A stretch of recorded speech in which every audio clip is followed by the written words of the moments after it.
విచిత్రాల నిధి ఓ విధి విచిత్రాల నిధి వింత కథల సారథి ఆశ నిరాశల వారధి నిరంకుశ నిర్ణయాల నిర్దయవానిధి ఓ విధి విచిత్రాల నిధి ఓ విధి విచిత్రాల నిధి.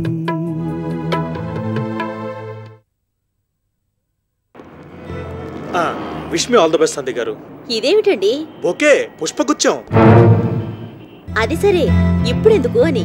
అలా అంటే ఏం చెప్తాం సంధ్య గారు? ఆర్టీసీ బస్సులు స్టాపుల్లో ఎందుకు ఆగవు? ట్రైన్లు కరెక్ట్ టైంకి ఎందుకు రావు? ఆటో వాళ్ళు మీటర్ మీద ఎందుకు రారు? ట్రాఫిక్ పోలీసులను చూసి జనం ఎందుకు భయపడతారు? ఈ ప్రశ్నలకి సమాధానాలుండవు. అవన్నీ అలవాటుగా అతి సహజంగా జరిగిపోతూ ఉంటాయి. ఇది అంతే. నాకు ఉద్యోగం వచ్చిన సారీ ఇప్పించిన సందర్భంగా కృతజ్ఞతాపూర్వకంగా సమర్పించుకుంటున్న చిన్న కానుక. ప్లీజ్ తీసుకోండి. Thank you Karthik. బయలుదేరదామా?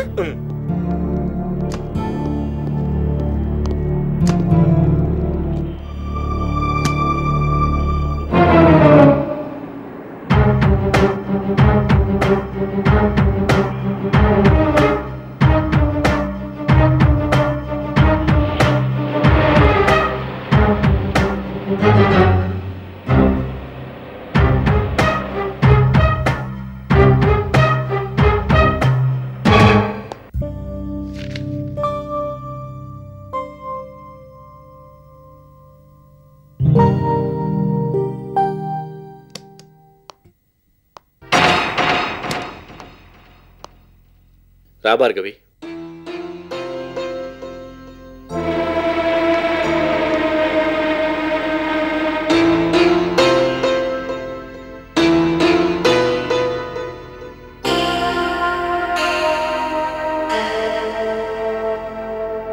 అలా కామ్గా కూర్చున్నావేంటి? మోగనోం ఏమన్నా పట్టావా? లేదు గాని కూసేగాడిదొచ్చి మేసేగాడిదని చెడగొట్టిందని సీరియస్ గా పనిచేసుకుంటున్న మిమ్మల్ని డిస్టర్బ్ చేయడం ఎందుకని. మొత్తానికి నన్ను గాడిదం చేసేసావు అన్నమాట. ఎండి లెవెల్లో ఉండి మీరిలా గాడిద చాకరీ చేస్తుంటే తప్పులేదు కానీ నేనంటే తప్పొచ్చిందన్నమాట. మరి నా గురించి ఆలోచించేవాళ్ళు ఎవరున్నారు చెప్పు. అందుకని ఈ చాకరీ తప్పదు. అయితే నేను వెళ్తాను. అదేమిటి? ఎందుకు? మీరు పనిలో ఉన్నారు కదా. పనా పాడా? నువ్వు రాలేదని ఫైల్ తిరిగేస్తున్నాను అంతే. నువ్వు వచ్చేసావు కదా, ఆపేస్తున్నాను. ఇప్పుడు చెప్పు. నేను ఒకటి అడుగుతాను, సమాధానం చెప్పండి. పెళ్లి చేసుకుని ఒకరితో సెటిల్ అవ్వడం మంచిదా, పెళ్ళొద్దని రోజుకొకరితో తిరగడం మంచిదా? అదేం ప్రశ్న? అయినా పెళ్ళొద్దని ఎవరితోనూ తిరగడం ఏంటి అసహ్యంగా? ఆ ఆలోచనే నీచంగా ఉంది. ఎవరో చిల్లర మనుషులు, బజార్ మనుషులు తప్ప మర్యాదస్తులు ఎవరు అలా తిరగరు. అయినా ఇప్పుడు ఆ అనుమానం నీకెందుకు వచ్చింది? ఎందుకంటే ఆ రోజు మళ్లీ పెళ్లి చేయమని సలహా ఇస్తే ఇంకెప్పుడూ ఇలాంటి చచ్చుపుచ్చు సలహాలు ఇవ్వొద్దని చెప్పుచ్చు కొట్టినట్టుగా నాకు చెప్పారు కదా మీ అమ్మగారు. సంజయ్ పెళ్లి విషయమేనా? అవును. నా మనవరాలు సాక్షాత్తు సీతామహాలక్ష్మి శ్రీరామచంద్రుడు తప్ప ఇంకెవర్ని కన్నెత్తి చూడదని కదా మీ అమ్మగారి అభిప్రాయం. అందుకేగా నన్ను అంతలా తిట్టారు. కరెక్టే అనుకో. వినోద్ని ప్రేమించి పెళ్లి చేసుకున్న తర్వాత మరొకరిని పెళ్లి చేసుకునే సమస్య లేదని సంజయ్ ఎప్పుడు గట్టిగా చెప్తూ ఉంటుంది. అసలు ఆ పెళ్లి ప్రసక్తే తేవద్దంటుంది. మీరెంత అమాయకులండి. అలా చెప్పకపోతే నా ఇష్టం వచ్చిన వాడితో నేను తిరుగుతాను, మీ ఇష్టం వచ్చిన వాడితో నా పెళ్లి చేయండి అని చెప్తుందా? అంటే సంజయ్ బయట తిరుగుతోందన్న నీ ఉద్దేశం? తిరిగితే తిరుగుతుంది, తప్పే ఉందండి. అయినా పెళ్లి చేసుకోవడం కన్నా అదే బెటర్ అనుకుంటాను. పెళ్ళంటే బాధ్యత, భర్త, పిల్లలు ఇలా గిరిగీసుకుని ఉండాలి. అదే పెళ్లి కాలేదనుకోండి, ఇష్టం వచ్చిన మగాడితో తిరగొచ్చు, బొకేలిస్తే అందుకోవచ్చు, రోడ్ల మీద నిలబడి పగలబడి నవ్వుకోవచ్చు, ఇంకా ఏమైనా చేయొచ్చు. సంజయ్ అలాంటి పాడు పనులు పొరపాటున కూడా చేయదు. అవును, మీ సంజయ్ మీద చాడీలు చెప్పడమే నా పని. అసలు ఏం జరిగిందో చెప్పొచ్చుగా. ఇంకా ఏం జరగాలి? పెళ్ళొద్దని పెద్ద కబుర్లు చెప్పిన మీ సంజయ్ ఎవరితోనో తిరుగుతోంది. నా మీద అరవడం కాదు, చేతనైతే వెళ్ళి మీ మేనకోడల మీద అరవండి. అంతదాకా వస్తే ఊరుకుంటానా? ఇంతకీ సంజయ్ తిరగడం నువ్వు చూసావా? పనికి మాలిన వాళ్ళు ఎవరైనా చెప్తే విని నాకు చెప్తున్నావా? అంటే నిజాలు చెప్పే వాళ్ళందరూ పనికి మాలిన వాళ్ళనా మీ ఉద్దేశం? సంజయ్లా తిరుగుతుంటే రేపు పోయేది మీ పరివేనండి. సంజయ్ తిరగడం నువ్వు చూసావా? చూశాను కాబట్టే చెప్తున్నాను. ఉదయం నేను ఆఫీస్కి వస్తుంటే సంజయ్ మరెవరో కుర్రాడు కలిసి దారిలో కారు కానుకొని కబుర్లు చెప్పుకుంటూ నిలబడ్డారు. చుట్టుపక్కల వాళ్ళు చూస్తున్నారన్న జ్ఞానం కూడా లేకుండా ఒకటే ఇకైకలు పక్కపక్కలు. ఆ అబ్బాయేమో సంజయ్కి ప్రేమతో ఫ్లవర్ బొకేలు ఇవ్వడాలు చూడ్డానికే నాకు సిగ్గేసింది.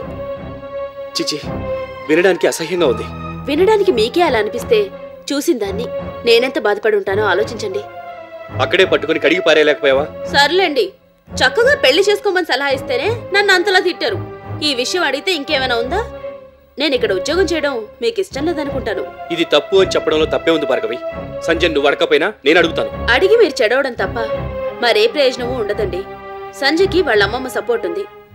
ఎంతసేపు మనవరాల్ని వెనకేసుకురావడం తప్ప మీ మీద, మీ మాట మీద మీ అమ్మగారికి నమ్మకం గానీ గౌరవం గానీ లేదు. వినరని తెలిసి కూడా ఎందుకు చెప్పడం? నేనైతే వద్దనే అంటాను. ఏదో అంటారని అడగకుండా ఎలా ఉంటాను? దాన్ని నా చేతుల మీద పెంచాను భార్గవి. చెప్పడానికైనా చేయి చేసుకోవడానికైనా నాకు అధికారం ఉంది. దీన్ని ఇలాగే వదిలేస్తే లాభం లేదు.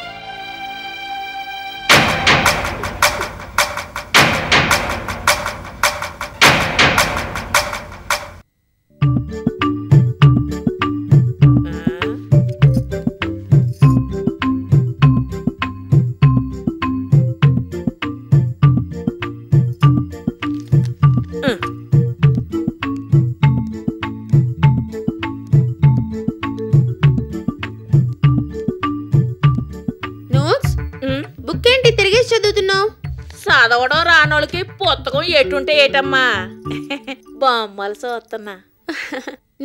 నాకు జడేవా? మీకు జడెందుకు అమ్మాయి గారు? తెయ్యి నాకు జుట్టు ఎరబోసేసుకోవడం, లేకపోతే ముందు వెనక జుట్టు కత్తిరించేసుకోవడం, గుర్రం తోకనాగా వెనక్కి 4 గంటలకు బీడి కట్ట చుట్టేసినట్టు చుట్టేయడం.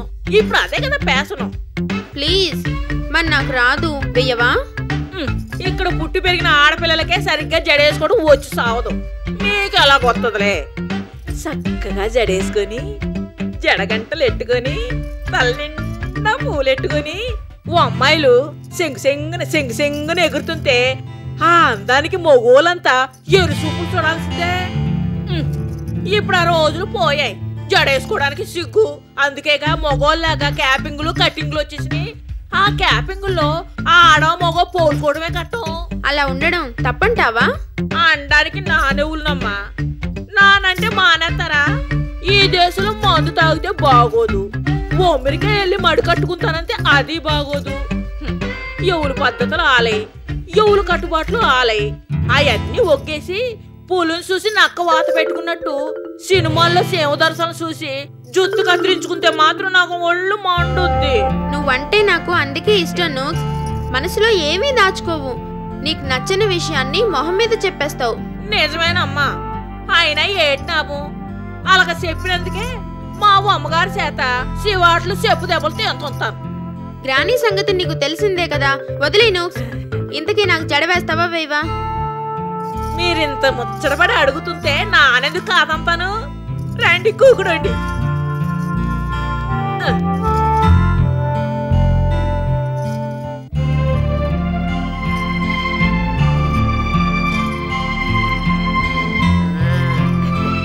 కొప్పున్నమ్మాయి ఎడి తిరిగినా అందమేనని జుత్తుంటే ఎన్ని జళ్ళైనా వేయొచ్చు. అవును గాని పెళ్ళెప్పుడు? ఎవరికి? నీకా గ్రానీకా? వాళ్ళకుండా అమ్మాయి గారు ఏటో మాటలు. వినోద్ బాబుకి మీకు పెళ్ళెప్పుడు అని. అదా చెప్తాను గాని ముందు నాకు ఈ సంగతి చెప్పు. సంజయ్ ఇక్కడున్నప్పుడు ఎలా ఉండేది? వాళ్ళమ్మ మీకు అన్ని తెలిసిపోయినాయా? అన్నీ తెలుసు గాని చెప్పు. హాయమ్మకేటమ్మా, నచ్చిందేవలాగా చక్కగా కళకళలాడుతూ తిరుగుతూ ఉండేది. ఈ గాని గారు ఇలా మిడిసిపడుతున్నారు గాని ఓ అమెరికా కాదు కదా, ఓ అమలాపురం కూడా ఎల్లొచ్చి ఉండదు. కానీ సంజమ్ గారు కూడా మీలాగే అమెరికాలో కొన్నాళ్ళు ఉండొచ్చిందంత. అయినా గర్వం లేదు. పొద్దున్నే లేవడం, వంట చేయడం, ఆ పని ఈ పని ఏటి, ఇంటి పనులన్నీ చక్కగా చేసేది. గ్రానీ సంజయ్తో ఎలా ఉండేది? అదేటమ్మా అలా అడిగేసినారు? ఆ అమ్మ ఎవరితో చక్కగా ఉంది గనక కూర్చున్న కాడి నుంచి నేవదు గాని ఆ ఆటలు మాత్రం వేసేస్తుంది. పాప సందమ్మ గారు ఎన్ని పనులు చేసినా, ఎంత మంచిగా ఉన్నా ఈవిడ మాత్రం ఏవో వంకలు పెట్టి తిడతనే ఉండేది. పాపం సంధ్య చాలా బాధలు పడిందనమాట. మరి ఏటనుకుంటున్నారు? సీతమ్మ గారు అడవిలో కట్టాలు పడ్డారు, సందమ్మ గారు ఇంట్లో కట్టాలు పడ్డారు. మీకో మాట చెప్పమంటారా? సందమ్మ డబ్బు లేని అమ్మాయి కాదు కదా, వాళ్ళకి లచ్చలు కోట్లు ఉన్నాయి. అయినా ఈ ఇంట్లో పడుండేది దేనికోసం? ఈ నోదుబాబు కోసం. ఆ బాబంతే అంత ప్రేమ. మరి వినోద్ సంజయ్ ఎలా చూసేవాడు? ఆ బాబు కూడా సందమ్మ అంటే పేనమమ్మ. చక్కగా చూసుకునేవాడు. ఇద్దరు సిలక గోరింకల్లాగా కాపురం చేసుకునేవాళ్ళు. ఇదిగో ఈ ముసల్దే మా అవ్వమ్మగారే ఆ బాబు మనసు ఇరిచేసి ఈడాకులు ఇప్పించేసింది. సందమ్మ ఇంట్లోంచి వెళ్ళిపోయేదాకా ఈ అమ్మకి నిద్ర అట్టలేదు. వినోద్ ఎలాంటి వాడు? ఏ మాటకా మాట చెప్పుకోవాలి. జ్ఞాని మాటలిని అలాగైపోనాడు గాని ఆ బాబు కూడా చాలా మంచోడు. గ్రాని ఇప్పుడు నన్ను బాగానే చూస్తుంది కదా, పెళ్ళైన తర్వాత చూస్తుందా? అలాంటి ఆశలు ఏటి పెట్టుకోకండి అమ్మా. ఆవిడికి మీ మీద ప్రేమ లేదు. మీ నాన్నగారి డబ్బు మీద ఉన్న ప్రేమ, అందుకే మీ వెనకాలే తిరుగుతుంది. అది ఎంతకాలం? రేపు మీకు పెళ్ళి ఎవరికే? పెళ్ళే మీరు కాపురానికి వచ్చారనుకోండి, అప్పుడు చూపిస్తుంది ఆవిడ పెతాపం. 3 ముళ్ళు వేసేవరకే ఈ నోదు బాబు. ఆ తర్వాత ఆ బాబు కాదు, ఓ అమ్మగారే మీకు మోగుడు. ఆవిడ చెప్పినట్టు వినాలి. అయినా ఇవన్నీ నా చేత వాగెత్తున్నారు గాని ఎలాగో ఈ నోదు బాబుని పెళ్లి చేసుకోబోతున్నారుగా, అన్నీ మీకే తెలుస్తాయి. నూక్స్, నీకొక మాట చెప్పనా? చెప్పమ్మా. నేను వినోద్ని పెళ్లి చేసుకోవడం లేదు. అదేటమ్మా? అందుకేగా అమెరికా నుంచి వచ్చారు. నిజమే నూక్స్, కానీ సంజయ్కి ఇంత అన్యాయం జరిగిందని నాకు తెలీదు. అందుకే ఈ పెళ్లికి ఒప్పుకున్నాను. ఇప్పుడు తెలిసిందిగా, ఇంకా ఒప్పుకోను. అన్నీ తెలుసుకోడా సంజయ్కి ఎలా అన్యాయం చేస్తాను చెప్పు? అంటే నిజంగానే మీరు ఈ నోదు బాబుని పెళ్లి చేసుకోరమ్మా? చేసుకోను నూక్స్. ఈ విషయం ఇంతవరకు ఎవరికీ చెప్పలేదు. నీకే చెప్తున్నాను. నేను మళ్ళీ అమెరికా వెళ్ళిపోతాను. చిన్నదానివైనా ఎంత పెద్ద మనసమ్మనేది. ఎన్నాళ్ళు నాను నిన్ను సరిగ్గా అర్థం చేసుకోలేకపోనాను. క్షమించమ్మా. నూక్స్, అమ్మా, ఇవాళ మీరు తాగుతూ తిరుగుతూ అల్లరి సిల్లర ఆడపిల్లలా అగుపిస్తున్నదమ్మా. గుళ్ళో వరాలిచ్చి అమ్మోర్లాగా అగుపిస్తున్నారు. చేతులెత్తి మొక్కాలు అనిపిస్తుంది. తప్పు నూక్స్. పెద్దవాళ్ళు చిన్నవాళ్ళకి దండం పెడితే చిన్నవాళ్ళ ఆయుష్ తగ్గిపోతుందట. అయితే వద్దులే అమ్మా. నీలాంటి మంచోళ్ళు 4 కాలాల పాటు చల్లగా బతకాలి.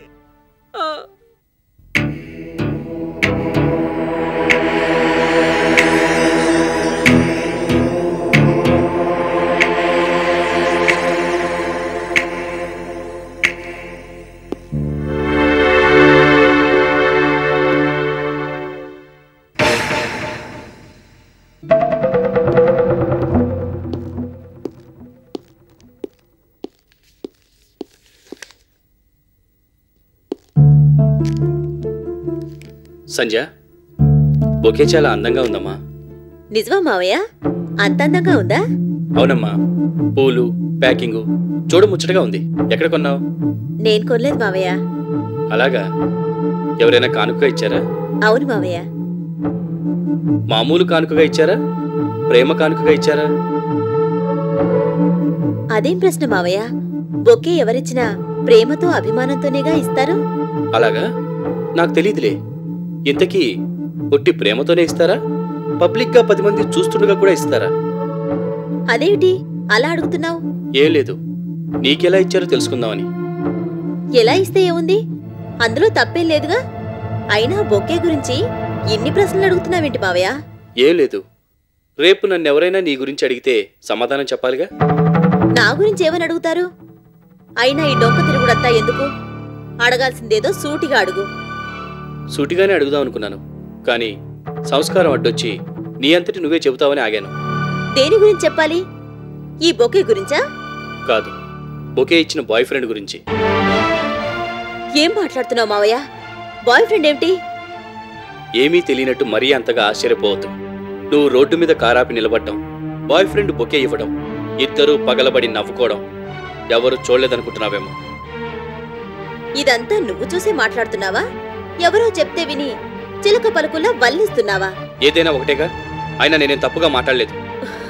ఇలా ఎవరితో పడితే వాడితో తిరగకపోతే నచ్చిన వాడిని పెళ్లి చేసుకుని శుభ్రంగా కాపురం చేసుకోవచ్చుగా. మావయ్య, నీ మీదున్న గౌరవంతో ఇంతసేపు నువ్వేం మాట్లాడినా ఊరుకున్నాను. నా ప్రవర్తన గురించి ఇంకొక్క మాట మాట్లాడినా మర్యాదగా ఉండదు. ఏమిటి మర్యాద? మళ్ళీ పెళ్లి చేసుకుంటే బాగుంటుందని సలహా ఇస్తే ప్రేమించిన వాడి కాదని ఎవరిని పెళ్లి చేసుకోనని పెద్ద కబుర్లు చెప్పావు. దానికి మీ అమ్మమ్మ గారేమో ఇలాంటి చచ్చు సలహాలు ఇవ్వద్దని నా మీద నోరు పారేసుకుంది. ఆ కబుర్లన్నీ ఇప్పుడు ఏమయ్యాయి? మావయ్య, నాకు బొకే ఇచ్చింది నా బాయ్ ఫ్రెండ్ కాదు, అతను కుసుమ కజిన్ బ్రదర్. ఉద్యోగం ఇప్పించాలని బొకే ఇచ్చాడు. దీనికిన్ని కట్టుకథలల్లి నన్నిలా నిలదీయవలసిన అవసరం లేదు. అంటే కాస్త జాగ్రత్తగా ఉండమని చెప్పడం కూడా తప్పేనా? మావయ్యగా నా మంచి కోరి నువ్వేం చెప్పినా తప్పులేదు. కాని ఎవరో చెప్పిన మాటలు విని నువ్విలా సలహాలివ్వడం ముమ్మాటికి తప్పే. నా ప్రవర్తనని అనుమానించినా మావయ్యవనే అభిమానంతో వదిలేస్తున్నాను. అది గుర్తుంచుకో. మన ఆఫీస్లో పనిచేస్తూ మనమిచ్చిన జీతంతో బతుకుతున్న ఒక ఎంప్లాయీ నా మీదే కంప్లైంట్ ఇచ్చే స్థాయికి ఎదిగిందన్నమాట. అంత ధైర్యం ఆవిడకెలా వచ్చిందో నాకు తెలుసు. అదేదో తేల్చుకుంటాను.